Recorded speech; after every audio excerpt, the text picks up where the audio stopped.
Hello, welcome to Washington Talk. I'm Ji Ha-ham. As the U.S. presidential race intensifies following the recent assassination attempt on former President Trump and President Biden's decision to withdraw from the race, questions arise about its impact on foreign policy, particularly regarding the Korean Peninsula. These developments, filled with uncertainty, prompt discussions on the future of the U.S.-South Korea alliance and the strategic calculations of North Korea. Meanwhile, South Korea and China held their first high-level strategic talks in more than 2 years.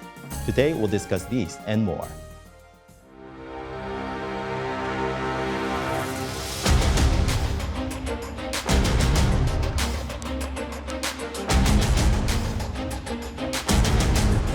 So I've decided the best way forward is to pass the torch to a new generation. That's the best way to unite our nation.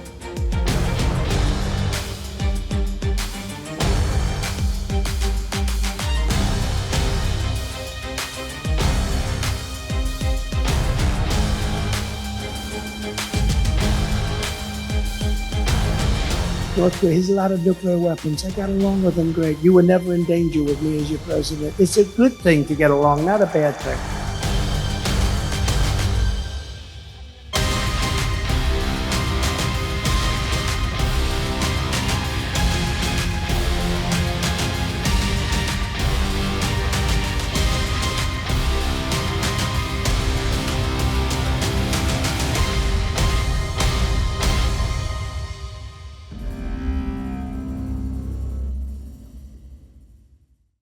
In the studio with me is Ms. Mary Beth Long, a distinguished fellow at the 윌슨센터. Ms. Long served as Assistant Secretary of Defense for International Security Affairs and Chairman of NATO's high-level group on nuclear issues. Ms. Long was an operations officer for the Central Intelligence Agency. Also joining us, Dr. Sung-Yoon Lee, fellow at the 윌슨센터. He is also a member of the board of directors of the Committee for Human Rights in North Korea. Dr. Lee was previously a professor of Korean Studies at the Fletcher School of Tufts University. Professor Lee authored The Sister, North Korea's Kim Ya-jang, the most dangerous woman in the world. Welcome to the program. Good to have you both today. Thank you. Thank you. Ms. Long, with the assassination attempt on former President Trump and President Biden's sudden withdrawal from the race, followed by his endorsement of Vice President Kamala Harris, the U.S. political landscape is in turmoil. Could these unprecedented events affect the stability and the strength of the U.S.-ROK alliance? I don't think so. If anything, there is tremendous bipartisan agreement that, if anything, our alliances, particularly with South Korea, but in general, those in the Indo-Pacific region, are going to be more important than ever. And I just spent a lot of time with our leadership in Congress, both the Senate and the congresspersons, and there is literal debate about even strengthening further our relationship with South Korea. We're going to look chaotic for a while. We do every 4 years, sometimes even within the 4-year time frame as we change our leadership. But I think there's no doubt whatsoever that our relationship not only will continue along the lines that the Biden administration put forth, the trilateral being something universally praised here, but may even strengthen. Dr. Lee, do you agree with the perspective that the U.S. policy towards the Korean Peninsula could significantly change depending on whether former President Trump or the soon-to-be-determined Democratic candidate becomes the next president? Given the different foreign policy perceptions of the leaders, but also considering the experienced advisors and the bipartisan approach to Korean issues, do you think the policy will diverge dramatically? I think it more depends on what North Korea does. Now, the view out there that the Biden administration over the past 3.5 years has taken a hardline stance against North Korea, uninterested in talks with North Korea, is misplaced. It's North Korea that has been acting difficult. It's North Korea that has declined offers of free COVID vaccine and becoming more and more isolationist, except for its outreach to Russia and China and a few other nations. So historically, North Korea, it's perhaps heresy, blasphemy to say this, but North Korea has called the shots. North Korea has asked for talks, and then the big powers have obliged, often towing bigger and bigger concessions for the North. So North Korea has walked away from the talks. It really depends on what North Korea does. We remember during the Trump administration in 2017, the first year, North Korea was on a relentless course of provocations, ICBM tests, nuclear tests, and so on, and then dramatically changed the tune to a happier melody in January 2018. And the rest is history. Summit meetings with President Trump, with the South Korean president, with President Xi, and so on. So we might see that in due course, but it's really dependent on North Korea. Ms. Long, the Biden administration and the Yoon administration have upgraded U.S.-South Korea relationship, especially in terms of strengthening and specifying extended deterrence and building trilateral cooperation with Japan. Considering the differing views of Democratic and Republican Party candidates on alliances and multilateral cooperation, do you think these achievements could change drastically after the new president takes office on January 20th? What measures can the current U.S. administration take to ensure continuity of these agreements and their implementation? Well, I fully endorse what my colleague said. I think he's spot on. Look, there is going to be continuity because there is unanimity, practically without exception, in the U.S. foreign policy and the defense world, that if anything, we need to be re-emphasizing and focusing more in the Indo-Pacific, particularly with Kim Jong-un possibly returning to his usual antics of escalation, accommodations, escalation, and then laying back. There's no doubt that he's going to represent challenges. He always seems to rise to the occasion. Both parties, I believe, are much more better positioned, and the U.S.-South Korea alliance has made that possible, not only through the trilateral with Japan, but also the really good dialogue that we've had with Korea, the strengthening, the exercises, the unprecedented things that we're doing together, the nuclear discussions that we're having. So that's going to continue, and I believe even strengthen and go on a further course. There are going to be disruptions. We are going to review our alliance relationships, particularly if President Trump is elected president. He wants to do more. He's looking at shifting roles. Most of that is focused toward NATO, but it will also serve to release and make available more resources for the Indo-Pacific fight. There'll be some discussions about differing roles and who takes responsibility for that. But it will be a strengthening effort and a strengthening goal. Do you think that both candidates share their understanding of South Korea, that South Korea is spending more than 2.7% of defense spending? Absolutely. Absolutely. That's not to mean that President Trump will not look at that, and as he will all of our alliances and our multilateral engagements. But there is no doubt that South Korea more than pulls her weight in the alliance. There may be some adjustments that have to be made as we look to doing more with South Korea's neighbors, the Philippines, in particular Indonesia and others. But if anything, I believe there will be a deepening and a broadening of our military engagement with South Korea, as well as, particularly on the nuclear side, where there's so much we are just starting to do together. And very possibly, though, also in trade and other areas where we might be able to engage South Korea in a broader sense. Dr. Lee, like other countries, South Korea must actively cooperate with the current U.S. administration while also preparing for a potential change in leadership. What is the best balance that South Korea can pursue in this context? Although preparing for U.S. elections is a recurring task, this time the challenge might be greater due to the stark policy differences between the two camps. How can South Korea navigate these challenges effectively? Well, arguably, the situation was even murkier back in 2017 when there was political turmoil in South Korea. We had the launch of the Trump administration, of course, Mr. Trump with no prior experience in politics, and relentless provocations, once again, by North Korea during those days. And then there was the impeachment of President Park Geun-hye in South Korea. and imprisonment of the former president, and an ad hoc snap election in May, which enabled President Moon to become elected. So you could argue that the situation was even more awkward back then. Today, South Korea, of course, needs to maintain good relations with both camps. And South Korea, I'm sure, sees the need to cultivate good ties with both the current administration and the possible future administration. And I think South Korea is up to the task. Ms. Long, former President Trump, in his acceptance speech at the National Convention in Milwaukee, he said, "I got along very well with Kim Jong-un.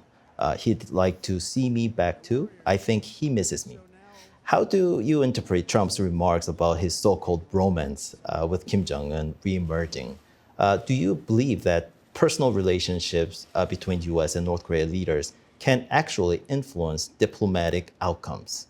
I actually agree that you can't have a diplomatic outcome in which two nations trust one another unless there is a personal trust at some level between the interlocutors. No one sits down to sign a treaty or any other kind of agreement without looking at the other side and knowing that they can trust that other side, that other team, to step up to the plate and deliver.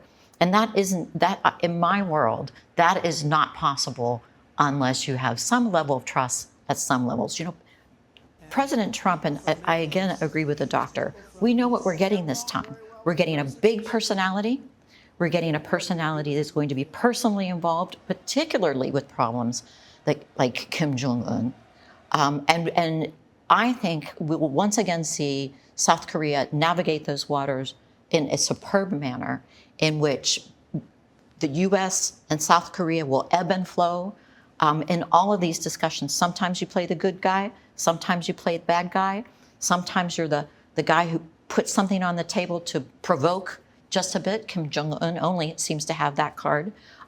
Sometimes you want your local interlocutor to be the conciliatory guy. Well, gee, let me explain. Let me be more transparent. So I actually think this is a tremendous opportunity, regardless of who's elected, for South Korea and the U.S. to tag team and work together to bring Kim Jong-un to a more responsible global position. But Dr. Lee, there's a criticism that President Trump provided international status to Kim Jong-un, though. Well, sure. But it did lead to 18 months of no provocations, created expectations which were not met. But in the final analysis, President Trump took a stand at his second summit meeting with Kim Jong-un in Vietnam in February 2019 and did not settle for a very faulty deal, said no to North Korea's request to have all sanctions since 2016 suspended or lifted. And it was a bit cheeky of North Korea to say all that we asked for was sanctions after 2016 to be lifted, because before 2016, there was not even a single North Korea-specific U.S. sanctions legislation. And it's only as of early 2016, in the wake of North Korea's nuclear test in January, followed by another long-range missile test in February, that UN Security Council sanctions began to bite. So I think President Trump did the right thing by walking away from a very shaky deal in Vietnam, and Kim Jong-un probably felt very humiliated. It was probably the biggest public humiliation of this young, pampered, spoiled tyrant's life. Ms. Long, in Washington and Seoul, there is prevailing narrative that contrasts Trump's potential to rekindle his bromance with Kim Jong-un with the Democratic candidate's likely continuation of the current North Korea policy. Given that North Korea has changed significantly since Trump's presidency and may take unforeseen paths during the next U.S. president's term, isn't this comparison overly simplistic? I do think it's overly simplistic. You know, I hear a lot about this bromance. It wasn't a bromance. It was a successful effort, frankly, to engage a recalcitrant, juvenile acting North Korean dictator who is not only suppressing his people, but is presenting a danger to the region. And it did get him to slow down for a while until, as you point out, the Trump administration walked away from a very faulty deal. Since then, Kim Jong-un has been nothing but increasing his nuclear capabilities, increasingly violating the restrictions on missile testing under the guise, in some respects, of his space program. That can't continue. And this bad behavior, these violations of international law, these threats to the region can't continue. So whether through, I anticipate a friendly overture to re-engage from the Trump administration, but it's not a bromance, it's engagement. But President Trump, praised himself over this good relationship. He even said that he exchanged so-called love letters too. What would you say to that? That's his character. That's the way he describes many of his correspondents. He talks in extremes. He's provocative. I think he likes to say the unexpected. I'm sure they were not love letters, but I think he's making a point that the door is open in order to bring peace and stability to the peninsula. But if you notice in the same speech, he'll also say, and if you defy me and you don't respect me and you don't live up to expectations, I will close that door firmly and I will bring hellfire and rain like you've never seen before. Not an exact quote, but something he throws out in order to balance. This is who you get. You can get the love or you can get the stick. It's up to you. Dr. Lee, in fact, North Korea's KCNA responded to Trump's remarks by saying, even if any administration takes office in the U.S., the political climate, which is confused by the infighting of the two parties, does not change, and accordingly, we do not care about this. They also mentioned that Trump did not bring about any substantial positive change despite emphasizing personal relationships. What does this response indicate about North Korea's stance on potential re-engagement with the U.S.? North Korea also said in the very statement that you quote that the United States violates treaties, international agreements on a whim, that it is a backward country that practices rogue politics. Quite the irony there, because I can't think of a single international agreement that North Korea has signed that it has not completely violated, both the letter and the spirit of the agreement. It's North Korea being North Korea, trying to enhance its leverage vis-a-vis the next US administration. Whereas normal states, whereas a professional athlete tries to enhance their standing by elite performance on the court or field, North Korea does it by exporting insecurity, issuing threats, causing problems for its neighbors, including the United States in the North Pacific. So North Korea is, to use a common, slightly vulgar expression, is playing hard to get. North Korea is trying to say, you have to make concessions if you want to make any progress in talking to us. Ms. Long, the South Korean government is closely watching not only the U.S. presidential race, but also the candidates' messages regarding North Korea. To avoid being sidelined in personal diplomacy between U.S. and North Korean leaders, as happened in previous administration, what strategies should South Korea adopt towards the U.S. and North Korea? I just need to take a moment and reassure South Korea and the South Korean government. This infighting between the parties that we're constantly referring to, we are not arguing over the nature of the U.S. role with South Korea. That is one of the few things that everybody agrees upon. We are going to look messy. Please be reassured. There's, if anything, going to be a continuation of the upgrade and the commitment of assets and the show of force, I believe, that President Biden signed up for. And that leads to what you're really asking is, what can South Korea do to sort of stabilize this or to play a constructive role? And the first thing is, don't take the bait of Kim Jong-un and Putin and Xi that the Americans are divided on our alliances. We're not.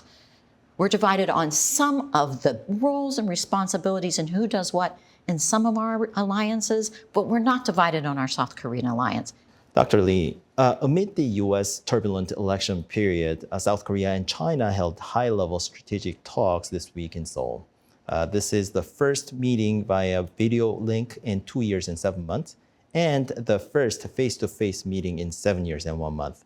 Given the recent restoration of communication and relations between South Korea and China following the Korea-Japan-China summit in May, do you think these developments aligned with the U.S. strategy and interest in uniting Indo-Pacific allies to counter China? Well, China has been quite consistent in addressing North Korea's growing intransigence, provocations, and so on since, the early 1990s. The Chinese mantra has always been to counsel calm. Let's stay calm. Let's talk to North Korea.